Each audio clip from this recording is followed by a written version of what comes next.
Yo, what's going on, everybody? It is your boy Fitz TV here, aka Lauren33. I'm back here today with another video on the channel for you guys. And today, this is your Dragon Ball Super Manga Chapter 92 review and reaction. Back at it like we do every single month on the channel. This is the second chapter of the Dragon Ball Super superhero arc. Well, technically, it's the fifth chapter of the arc if you count the prelude stuff we got with Goten and Trunks. But you guys get the deal. It'll be interesting. How long will today's review be? I was surprised when we did chapter 91 last month. It was like 20 minutes, the shortest manga review we've ever done, because it was basically all stuff we had seen in the movie, and that continues here. But there's a little bit of new stuff that we didn't see in the movie. If you guys saw my spoiler stuff earlier this week, you know what I'm going to talk about. But either way, I'm excited to get into this. I read the chapter a little bit today, and there's actually some pretty cool stuff in this chapter that was not in the movie, and we'll talk about that. First thing I will say, getting into it, Totaro's his art style is back. All right, I think I talked about it on last month's review for chapter 91. I didn't really. I would say I noticed that Totaro's art style, it was a little bit different than what he usually did. I don't know if like Totaro, the way he was drawing the characters in chapter 91, the way he was drawing like Piccolo and Gohan, I didn't know if he was drawing them that way because he was trying to mimic the art style from the superhero movie, or if he was trying something different. But in this chapter, you see more of Totaro's normal art style, back to what we've been seeing in past arcs, from the Moro arc, the Granola arc, what we've come to know from Totaro in Dragon Ball Super. So that was good, because I like Totaro's art style, and of course she's gotten better and better as the years have gone on. But that's my first thing that I noticed from this chapter. Like, if you compare the way Piccolo's drawn in this chapter and the way he's drawn in the last chapter, it's two completely different Piccolos. The Piccolo you see here is way more the normal Piccolo that we've seen drawn in like the Moro arc, for example. But anyway, let's not waste any time. So, like I said, a lot of this chapter is stuff we've already seen from the DBS superhero movie.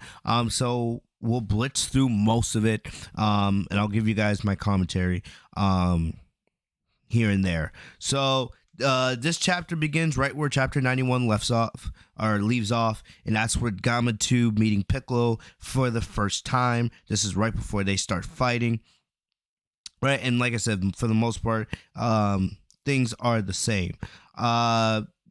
Piccolo notices the Red Ribbon Army mark on Gamma 2's sleeve, right? Because Gamma 2's being a little bit careless. Because Gamma 2 is not supposed to reveal his identity or anything like that, but he slips off. Also, Piccolo notices that he can't sense his ki, so he's able to assume that Gamma 2 is either an android or a robot, right? And then Gamma 2 says, "Oh, I wasn't going to kill you here, but, today was supposed to be more like a trial run, but change of plans, you gotta bite the dust," because Piccolo already knows too much about this guy, and they've only known each other for about 30 seconds, all right? So it's like one thing that is cool about manga, and I've said this before, we've seen the DBS superhero movie. I have a copy of it on digital. And what's, one thing that is cool is, I always like to take manga and like pretend like it's animated, right? That's one of the cool ways I like to look at manga. I like to read something on the page and then in my mind act like it's animated with the music and the colors and everything. The cool thing here is so much of this is similar to the superhero movie, and we've already seen the superhero movie, that it's cool to actually imagine this, because we've already seen the superhero movie. We already know what the story is for the most part. Outside of the changes that Totaro makes, it's pretty much the same thing. So it's pretty cool. It's pretty cool to get to see this, to imagine this stuff animated, because we've already seen it in the actual movie. So anyway, we see. And I also say this, like I said, the way, if you go back to chapter 91, the way Piccolo and Gamma 2 were drawn in that chapter is different than the way they're drawn in this chapter. I don't know if that was because of the art style, or Toriyama had more involvement in drawing that chapter, or something else. But this is a lot more like Totaro's normal art style now, I was the biggest fan of how I saw, Piccolo and Gohan and Pan and Gamma 2 drawn in last chapter. This is way more like normal Toritaro, which I like. Anyway, so we see Gamma 2 comes flying at Piccolo, and we see Gamma 2 comes flying in. I love the fight choreography here. So Gamma 2 comes flying in for a punch. Piccolo ducks under it, and Gamma 2 ends up hitting his Piccolo's cape, right? And Piccolo goes, and he's able to connect with a punch to Gamma 2's stomach, right? And then he hits Gamma 2 with a kick.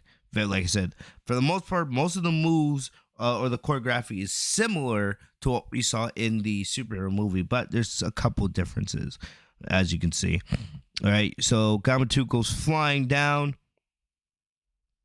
Gamma 2 goes flying down, and he comes right back up and hits Piccolo with a punch to the gut, and then he does those comic book moves similar to what we saw him do in the superhero movie, right? If you guys have played, of course, Universe 2, he has the same move, those comic book type punches and kicks. So we see Piccolo go flying down the mountain, similar to the movie, right? Piccolo comments he's not sustaining damage. He must be an android after all. Remember, Piccolo's fought Android 17 in DBZ, so he knows exactly what this feeling is like. Androids don't really sustain damage like that. So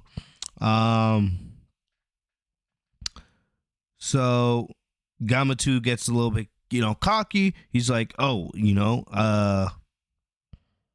like, you're not putting up much of a fight. This is kind of boring.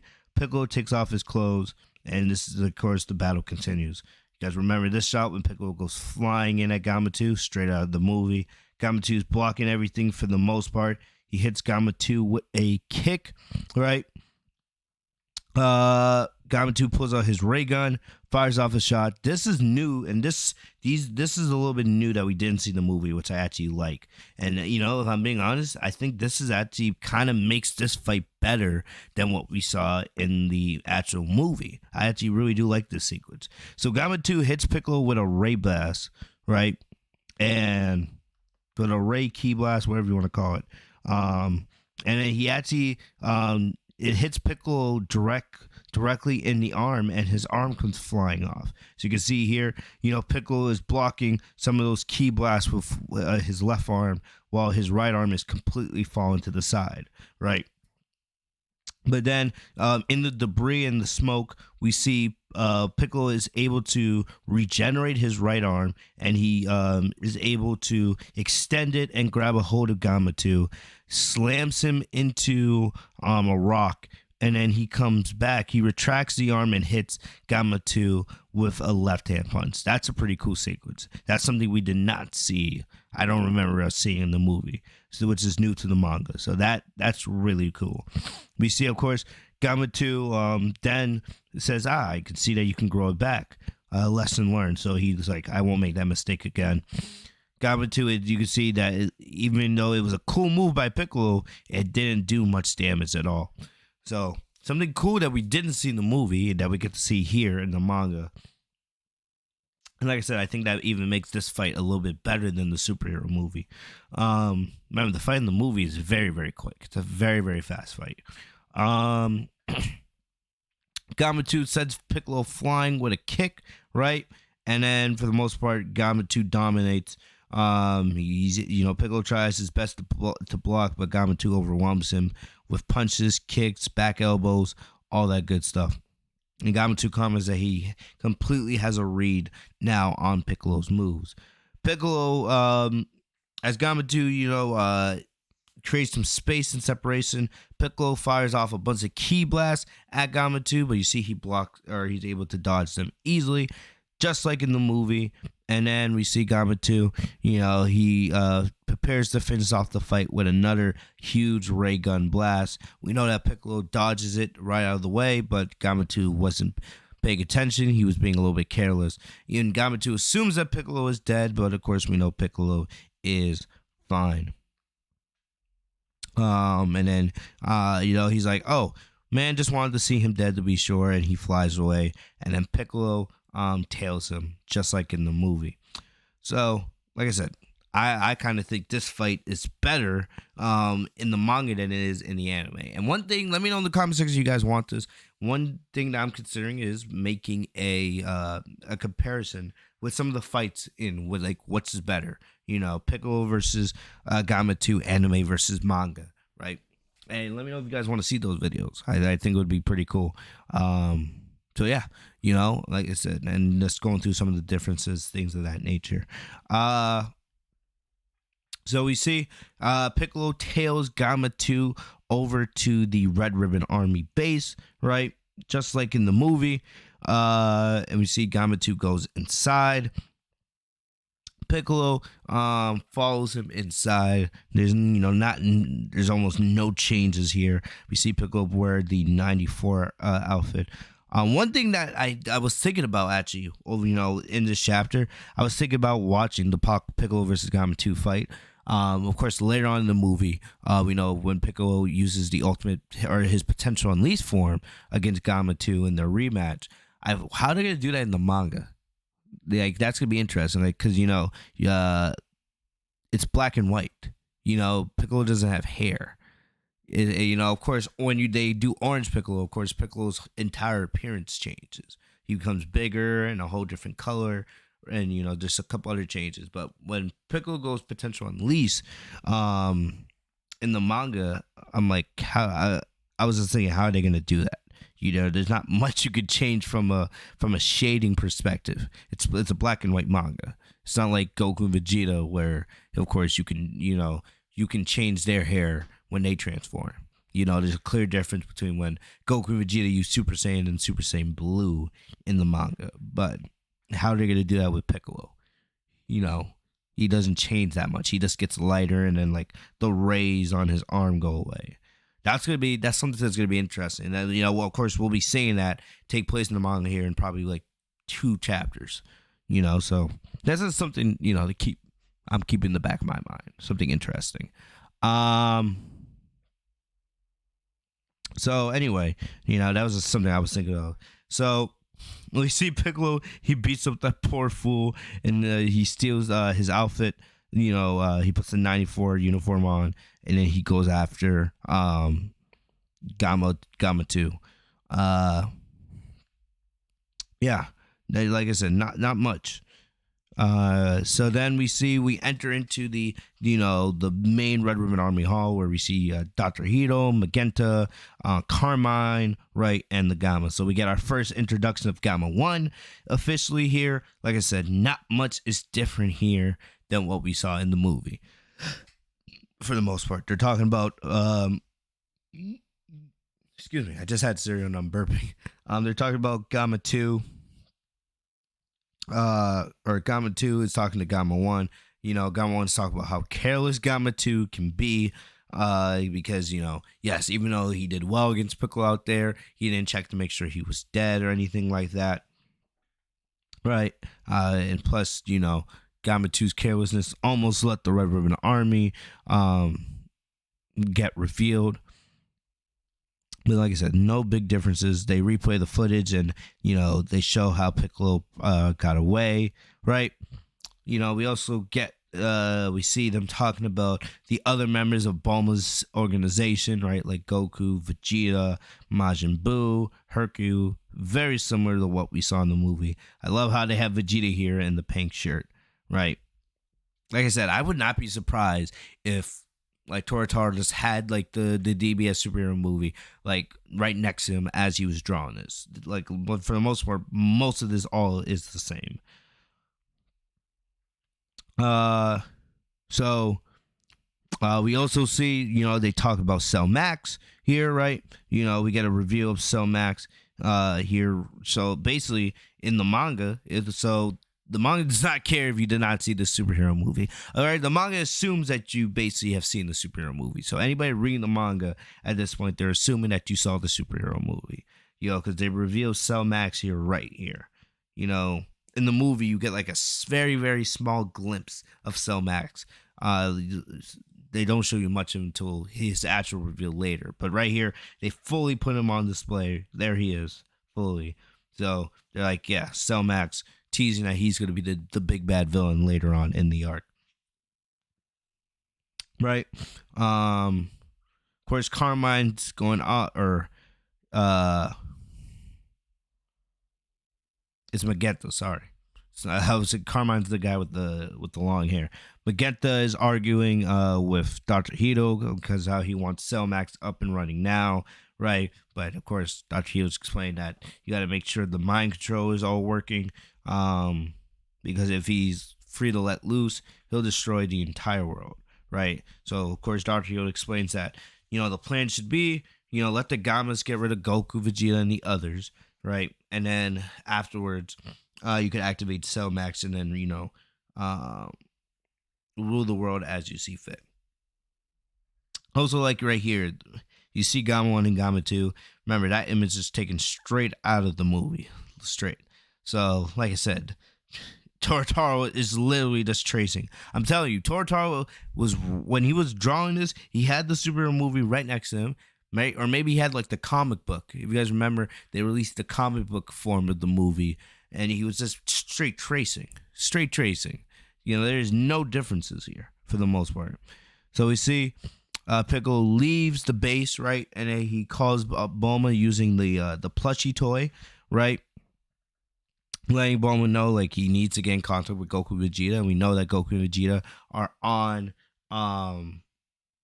Whis and Beerus' planet, right? Training, and they have not, and it's assumed that they have not come back since the Granola arc. So they've been on Beerus' planet since before the Granola. I forgot how the timeline is, since it's been a while since I've went back and read the Granola arc, but it's been a while. Goku and Vegeta have not been home for a while. Remember, they came back home just for a couple minutes, really.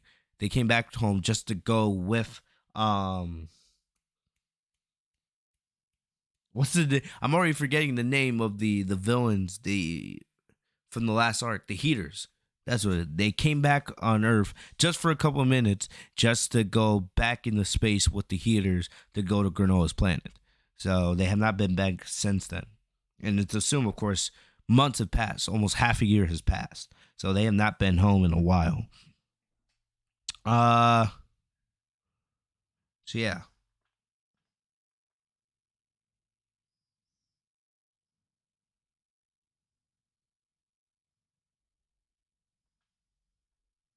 Anyway, so yeah, they talk. Bulma tries to go find the communicator that she has to contact Whis, right? Because Piccolo wants to tell them to come home because he knows they're gonna have their hands full with this upcoming battle with the Gammas and even Cell Max. So then Piccolo leaves the base. I think a pretty cool image, or a pretty cool shot, right? Piccolo flying out of the base and it going back to looking like just a normal lake. Pretty similar to what we saw in the movie. So we see as Bulma's looking for the communicator, Piccolo goes to Korin's place to get sensu beans. There's only 2 sensu beans, just like in the movie, right? I love how Korin's like, careful out there, Kami-sama. And Piccolo's like, hey, I'm not him anymore. Like I said, I said this when I did my superhero review. This is very, very, one of the best things about the superhero movie, in my opinion, is just how cool Piccolo is. I love him. He's like, Piccolo's come a long way since the character we knew back in DBZ. The guy who wanted to rule the world, wanted world domination, evil, didn't care about anything. Piccolo just like laughing here. This is his moment, right? Piccolo training Pan, right? Korin's just like, careful out there, Kami. And Piccolo's like, hey, I'm not hearing him anymore. I just like how he's like smiling and joking about it. Love that. Love Piccolo. And then you see Piccolo gets a call from Bulma, and he, of course, he can't find it. And Piccolo's like, you got to be kidding. This could get rough without Goku and Vegeta. And then basically, and we talked about this in the spoiler videos, Piccolo explained that based on my own battle, I'll say those Gammas are about on par with Goku and Vegeta themselves. And like I said, the power scaling here is weird, and we'll talk about this a little bit more in a couple pages here once we get to the end of the chapter, because I know people are going to be kind of complaining about that if you've seen the Dragon Ball Super Broly movie. But here's the thing. Yes, Piccolo, last time he saw Goku and Vegeta was during the Moro arc. Remember, Piccolo was not there during the battle with Granola. You know, Piccolo probably has no idea about how much stronger Goku and Vegeta have gotten since the Moro arc. You know, he has probably no idea about Ultra Ego. He has no idea about Black Frieza or Goku's new true UI form, right? Whatever you want to call it, upgraded Ultra Instinct Gomen, whatever, right? He has no idea. Goku and Vegeta in this one arc have grown leaps and bounds since what they were at the end of the Moro arc, right? Vegeta and Goku have new forms, if anything. So, you know, like I said, remember, Goku and Vegeta in their Super Saiyan Blue forms, when they're fighting Moro, well, you know, we're already on an absurd level. And they've gone even beyond that in the course of the Granola arc, right? So, Piccolo saying that Gamma 1 and Gamma 2 are about on par with Goku and Vegeta themselves is just his estimation, right? And that's just the writers telling you, not Toritaro and whoever wrote this, and Toriyama, who wrote the superhero movie. That's just them telling you that the Gammas are strong. That doesn't mean that Gamma 1 and Gamma 2 are stronger than Goku and Vegeta. If it was my opinion, I don't know this for sure. Maybe Toritaro and Toriyama will tell us in a future interview or something. But in my opinion, you know, Goku and Vegeta in Ultra Instinct and Ultra Ego should be able to take down the Gammas pretty easily, right? It could be that they're on par with them in their Super Saiyan Blue form, which is something, right? But I don't think the Gammas would be able to handle Goku and Vegeta with their Ultra Instinct forms. And, you know, also, here's another thing I think about. You know, the superhero movie was written before the Granola arc was even made, right? Remember, Toriyama wrote the superhero movie a couple years ago, before the Granola arc, probably right around the time when the Moro arc was getting ready to end. That's when he wrote the superhero movie, right? Right, and we didn't even know yet what the full story was going to be for the Granola arc. You know, we didn't probably know yet about Ultra Ego and Goku's true UI form. You know, at that point, it was mainly just Goku's Master Ultra Instinct and Vegeta's Super Saiyan Blue evolution. And here's the thing. In the superhero movie, right, Gohan in his ultimate form is stronger than Gamma 1 and Gamma 2, right? We know that Gamma 1 and Gamma 2 are stronger than Gohan's Super Saiyan and, let's say, his Super Saiyan 2 form. But we know once Gohan goes into his ultimate form, he is way stronger. So, you can also probably say that Gohan's ultimate form is on par with Super Saiyan Blue Goku and Vegeta from the Moro arc. I'm not saying from the Granola arc, from the Moro arc, right? Because that's the last time Piccolo has seen Goku and Vegeta. And remember, right, later on in the arc, in the superhero movie, Piccolo gets 2 new forms as well, which messes up the power scaling even more. We know that Piccolo, in his potential unleashed form, is, you know, he's not on par with Gamma 2, but he's able to hold his own, right? And we know that Orange Piccolo is stronger than Gamma 2. Then that means Orange Piccolo is stronger than Gamma 1, because Gamma 1 and Gamma 2 are basically the same level of strength. We know that Ultimate Piccolo, or Ultimate Gohan, is stronger than Gamma 1 and Gamma 2, right? And Goku and Piccolo says that Super Saiyan Blue and Goku and Vegeta is on par with Gamma 1 and Gamma 2 from the Moro arc. So, based on all that, I know it's a lot, and this is why I don't like doing power scaling on the channel, right? We could say, most likely, that Goku and Vegeta post-Moro arc, post-Granola arc, are stronger than Gamma 1 and Gamma 2, all right? And Ultimate Gohan, in the superhero movie, his ultimate form, not his beast form, but his ultimate form, is on par with Super Saiyan Blue Goku and Vegeta from the Moro arc, which is crazy to think about, but it's true. That's basically it. That's basically the whole gist of it, right? And that's the thing, because remember, Gohan got his ass kicked by Moro. Gohan got his ass kicked by Moro in the Moro arc, in his ultimate form, right? So, it's a lot. It's a lot. But still. And now you have Orange Piccolo and Beast go on. I'm not gonna try to power scale those against Ultra Instinct and Ultra Ego. That's a whole nother thing. But so like I said, this is me talking a lot, but don't get confused by all this. Do not get confused by this line. Don't try to misinterpret it too much. I just did that for the sake of this video, but guys, don't like I said, do not misinterpret this and try to power scale it that much. This is this Piccolo going based off of the Goku and Vegeta he saw during the Moro arc. Okay? So remember, Piccolo has not seen Goku and Vegeta post Granola arc. Let's leave it at that. Okay? Leave it at that. Pretty confident Goku and Vegeta post Granola arc would have no problems with Gamma 1 and Gamma 2. Cell Max, that's a whole different debate. That's a whole different conversation. But Goku and Vegeta would probably be able to wipe the floor with Gamma 1 and Gamma 2 pretty easily. Alright, anyway, let's get back into it.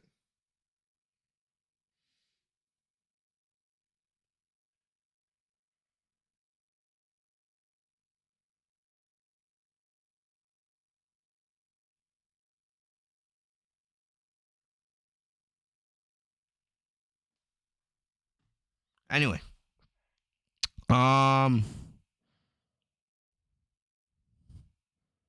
yeah. So, basically, Korin and Yajirobe.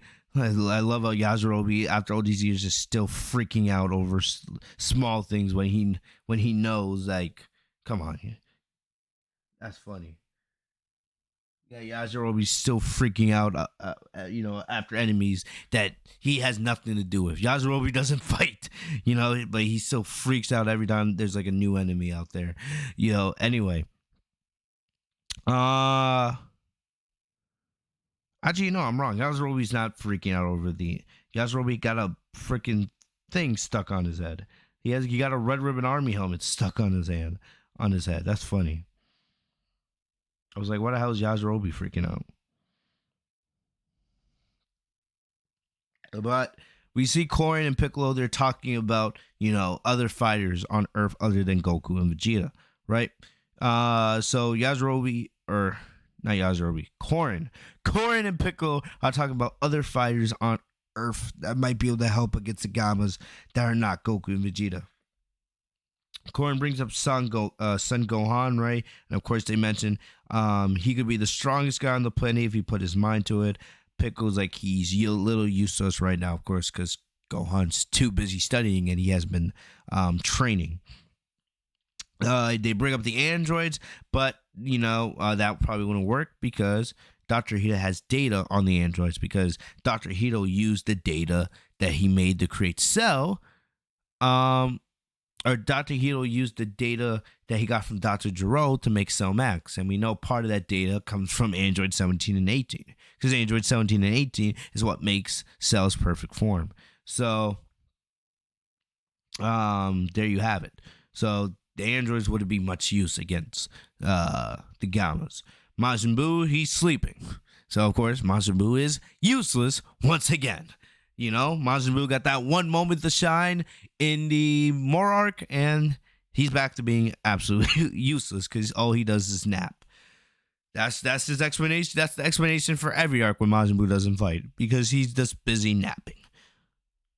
So then, after all those characters, right, you're not going to bring up Krillin or Tien or Yamcha. So basically, after that, after taking Goku, Vegeta, the androids, Majin Buu, and Gohan all out of the picture, Piccolo's the only one that's left that has any shot against the Gammas, which is kind of funny.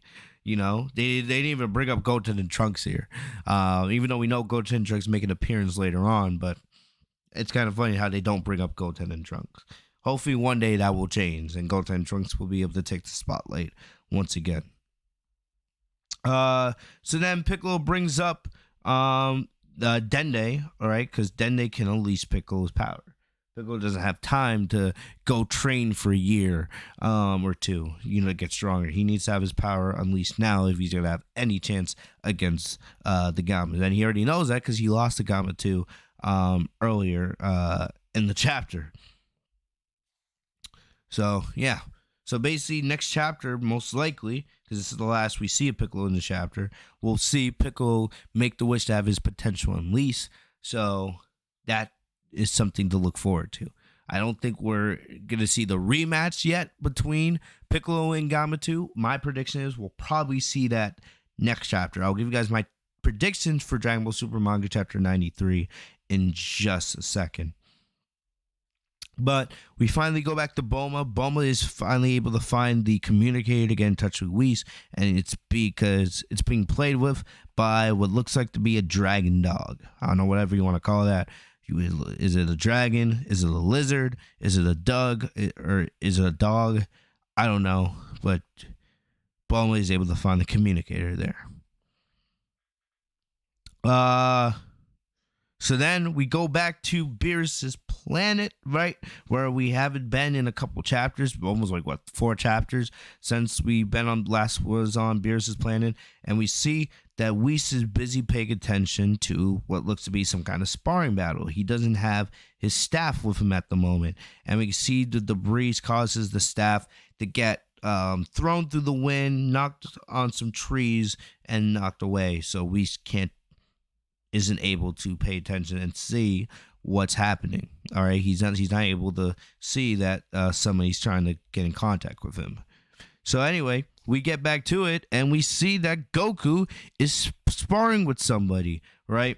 And you can see that a ki blast gets thrown. Goku goes backwards, and he gets a ki blast, or someone throws a ki blast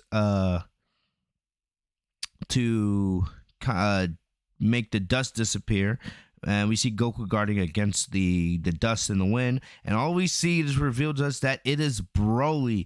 Broly finally makes his first appearance in the Dragon Ball Super manga. This is a deleted scene. This is basically a deleted scene from the Dragon Ball Super Broly movie. If you guys remember, in that first teaser trailer that we got for the superhero movie many months ago, Goku was fighting Broly in this exact shot. This shot right here. So very similar to what we saw in that teaser trailer. So, and that was a deleted scene. So I guess they had to cut that scene out for time, right? And they don't do deleted scenes. They don't put deleted scenes in anime movies, like they do in Avengers movies and Marvel movies and every other famous, all the other big movie franchises out there. That's not something they do typically in anime movies. What you see is what you get. So we get to see what we didn't get to see in the movie, and that is Goku and Broly sparring. And remember, like I said, this is Broly's first appearance in the Dragon Ball Super manga. The only other time that we've seen Broly in the manga is when he was it wasn't even a chapter. It was a one page. It was one page where we saw Goku, or no, not Goku, where they recapped the Dragon Ball Super Broly movie in one page. It was at the end of the Tournament of Power and right before they started the Moro arc. They showed one page of Super Saiyan Broly versus Gogeta, and they recapped the movie in one page. They said that's a story for another day. And then, basically saying if you want to see that story, go watch the Dragon Ball Super Broly movie. So, for people that don't watch the anime, for people that didn't see the Dragon Ball Super Broly movie or the superhero movie, this is your first introduction to Broly. So basically, like I said, if you've been living under a rock, remember the Dragon Ball Super Broly movie's been out for 3-4 years, right? It's somehow you never watched that, right? Too bad. Too bad. You're not going to get an introduction to Broly. If you want to know who Broly is, go watch the Dragon Ball Super Broly movie. AKA maybe quite possibly the best Dragon Ball Super movie, or the best Dragon Ball movie of all time. I absolutely love the Broly movie. I watch it all the time. All right, but yeah. We had some cool stuff here. So we see Broly throws a right hand at Goku. Goku dodges it. We see Broly throw a kick at Goku. Goku dodges that, right, as they're brawling. And you can see Broly is very rageful, just like he was when he fought Vegeta in base form in the Broly movie, right? You can see he's fighting mainly with his emotions. Broly is a brawler. He's not a martial artist like Goku is. But Broly's still able to hold his own, and he's brawling with Goku. Completely brawling with Goku. right? And you see like he's getting more and more rage infested. You can see like the veins popping out of his head, right? And him and Goku are going at it. He's able. It looks like he headbutts Goku in the stomach and sends him flying towards a tree. But Goku at the last moment's able to dodge, save himself. He wraps around the tree and he comes flying with a pretty cool kick. I love this. I actually really do like this page. How Goku goes flying back and he comes flying back in, hitting Broly with a kick that Broly is barely able to dodge, right? You see Goku smiling and Broly looking back at Goku. So we see Goku's like, nice one, you're getting the hang of this stuff. And Broly's like, yeah, but it's still tricky. You'll get used to it. You'll get used to it bit by bit. Pretty soon you'll be fighting with a level head without snapping into a rage. This time Goku's like, we're gonna kick things up a notch, okay? Broly's like, okay, I'm ready, son Goku. Of course, it's always weird seeing dialogue come out of Broly, but that's pretty cool. Like I said, I said this in the spoiler video. One thing that I wasn't, or I was a little disappointed is we didn't get to see Goku and Vegeta recruit Broly to Beerus' planet. I think that would be really cool. Because remember last time we saw Goku and Vegeta, they had just come back from the battle with Granola. They had just gotten their ass kicked by Frieza as well. Remember, Frieza just revealed that he has that new Black Frieza form, right? So, and remember, they've been on Beerus' planet now for, 6 months? It's been 6 months, I believe, since the battle with Frieza. So, or the battle with Frieza and Granola and Gas. So, this whole time, they've been on Beerus' planet. So, they haven't come back home. So, it would have been cool. Would have been really cool to see how Goku and Broly, or how Goku and Vegeta recruited Broly to Beerus' planet. Excuse me. Sorry about that. Like I said, I thought that would be really, really cool. Something awesome, actually. So anyway, I wish we got that moment. Maybe we'll get that moment next chapter. Because if you're reading this, right, even if you had seen the superhero movie, or even if you had seen the DBS Broly movie, right? Maybe you hadn't seen the superhero movie. If you're reading this for the first time and you've never seen the superhero movie, you may be wondering, wait, what the fuck? Why is Broly just randomly on Beerus' planet? Even though it's cool to see, Goku sparring with Broly. Someone could see this as, this is so random. Like, why are Goku and Broly sparring? Like, what's happening here? How did Broly get on Beerus' planet? Like, give us more of an explanation. And maybe we will. Because remember in the superhero movie, Broly, we don't even get to see Goku and Broly spar, right? We see them training. We see like Broly powering up, right? And then Goku tells Broly to calm down, and then it goes into Goku and Vegeta sparring, but we don't get to see Goku and Broly sparring in the movie, right? We get like we see here, So like this is literally a deleted scene from the superhero movie that we're getting in the manga. So. Like I said, it depends on how you look at it. But yeah, I do love this. I do love that we get to see this deleted scene of Goku and Broly sparring that we didn't get in the movie. But I think it would have been even better if we got to see how Goku and Vegeta recruited Broly to Beerus' planet. And maybe, like I said, maybe we get that next chapter. But, I would be a little disappointed we didn't. I think a lot of us would love to see that.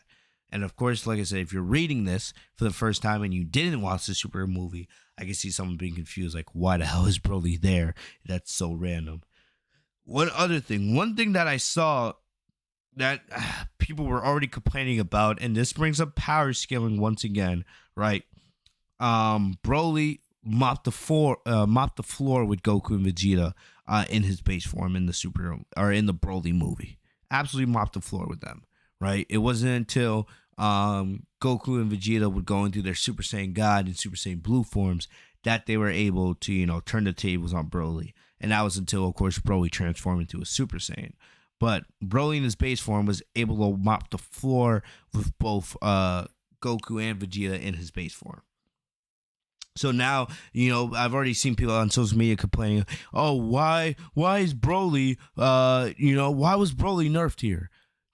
Why all of a sudden did Broly mop the floor with Goku in his base form in the movie, but now, Goku is holding his own?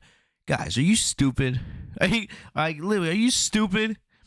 For the most part here, Broly, let's assume that Broly is the same level of strength that he was in the Broly movie. Let's assume that Broly has not changed at all, right? Broly has not gotten any more powerful. He's just as strong as he was in the Broly movie, which is still pretty damn strong, right?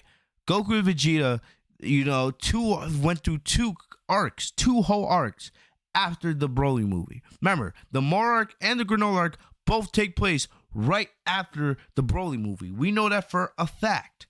That is confirmed in the manga and in the anime. The Moro and the Granola arc take place after the Broly movie. You have the Tournament of Power, you have the Broly movie, you have the Moro arc, and then you have the Granola arc. There should be an explanation on that, right? So, Goku and Vegeta are leaps and bounds stronger than what they were in the Broly movie. Assuming that Broly has not gotten any more stronger than what he was, Goku and Vegeta are leagues stronger. Vegeta has a new form, and so do Goku. Goku's control over Ultra Instinct is leaps and bounds what it was. In the Broly movie, Goku couldn't even go Ultra Instinct. He couldn't go Ultra Instinct at all. He couldn't go UI Omen. He couldn't go Master Ultra Instinct. Right? And Vegeta didn't even have Ultra Ego yet at the time. And let's be honest, Super Saiyan Blue Evolution would have not done anything against Broly. It wouldn't have mattered. They still would have got his ass kicked. So, you have Goku and Vegeta, who are leagues stronger than what they were in the Broly movie. 2 whole arcs have passed. They are leaps and bounds what they were. And you're complaining that Broly got nerfed? No, Goku and Vegeta got stronger. If anything, I think, the biggest test would be, how would Master Ultra Instinct Goku and Ultra Ego Vegeta, stand up against Broly now if Broly was able to go into his full power Super Saiyan form, right? That would be the biggest test. But also, they already told you what the game plan is for Broly right here. The plan is, right? Goku says, you'll get used to it, bit by bit. Pretty soon, you'll be fighting with a level head without snapping into a rage, right? Clearly, they're going down the same path with Broly that they did with Kale in the Tournament of Power. Broly's going to eventually be able to fight without raging, and then he's going to have control over his emotions, and that means he's going to have control over his Super Saiyan power, right? Because his Super Saiyan powers came from rage and completely losing his mind. So once Broly's able to control himself when he's fighting, he's going to be just like Kale was, and he's going to be on a whole nother level. Because if Broly was able to cause that much damage in the Broly movie just by raging, just because of his potential, right? Imagine how strong he's going to be once he's able to control his rage and just fight with a level head all the time. He's going to be an absolute brawler. He's going to be an absolute beast.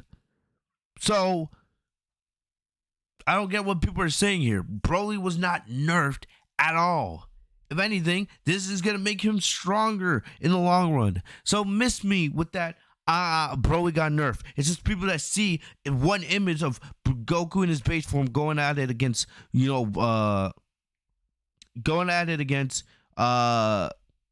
form Broly, and they just lose their minds. That's the stuff. That's the type of stuff I just can't stand right there. It's just stupidity, if you ask me. True stupidity. Makes no sense. Ugh. But that's my TED Talk for today. That's my rant. Anyway, other than that, this was a good chapter. I enjoyed it. Like I said, for the most part, a lot of it is the same stuff that we saw in the superhero movie. Outside of really just the Goku versus Broly stuff, which was basically a deleted scene from the superhero movie, and some other, a little bit of the fight choreography between Gamatu and Piccolo, which I enjoyed. But other than that, I'm enjoying this. I'm enjoying this. You know, I know some people are just uninterested, right? Just because they've only seen the superhero movie, so they feel like they don't have to read the manga. But then you get stuff like this with Goku and Broly that we didn't see in the superhero movie. I'm like, I fuck with it. You know, I can understand people not being interested just because you've already seen the superhero movie, but still, you know, I don't mind it. I love Dragon Ball. I'm gonna take what I can get at any time. I like this. You know, I'm not gonna sit here and complain like everybody else. Um, you know, yeah. So we got manga chapter 93 next month, God willing. So we'll see what happens. Like I said, what I expect is for most, I think most of that chapter will mainly be around Goku, Vegeta, and Broly. Depends on how much they give us. You know, like I said, me personally, I hope they show us, you know, why and how Goku and Vegeta could, you know, recruited Broly the Beerus' planet. That's the one thing I hope we get next chapter. You know, if we don't get it, I'll be a little disappointed, but still, it is what it is. But yeah, I really want to see how they recruited, you know, Broly over the Beerus' planet, how that conversation went. So hopefully we get that. We'll probably get a little more Goku and Broly sparring. But then it'll probably be similar to what we saw in the superhero movie, right? Broly will start, you know, losing control of his power a little bit more, and then, you know, Goku will step in, and, you know, that will lead into Goku and Vegeta sparring, which I think we'll see a little bit. I don't expect any Ultra Instinct or Ultra Ego battle going on, but you never know. And then I think probably midway through, we'll probably go back to Earth. We'll probably see Piccolo use the Dragon Balls. And then eventually, you know, maybe we'll even see like Pan get kidnapped by the Red Ribbon Army, and then go from there. I think most likely we'll probably see Gohan versus Gamma 1, probably in chapter 94. I think that's when we'll see, you know, the battle pick up. I think that's when we'll see Gohan versus Gamma 1, Piccolo do potential unleash against Gamma 2. And yeah, that's when I think, you know, we'll get into the main battle from the superhero movie. You know, and maybe we'll even see Orange Piccolo. But I don't expect to see Gohan versus Gamma 1 in Chapter 93 unless they really rush through things. I think most of Chapter 93 will be mainly, you know, for the most part, the majority of the chapter will be Goku, Vegeta, and Broly stuff, which I'm hyped for. You know, those are my guys. Those are my characters right there. So anyway, that's what I expect. Let me know what you guys expect from Chapter 93. Let me know your prediction down below. Let me know what you guys thought of the chapter. Give me guys your thoughts. Other than that, that's about all I got for you guys today. I'm gonna get out of here. If you guys enjoyed the video, leave a like on the video. Subscribe if you guys are new to the channel. Hit the bell next to my name, Fitz TV, so you guys are notified every time I post a new video. I'm gonna get out of here. Thank you guys for the love and support. Have a great night, guys. Peace.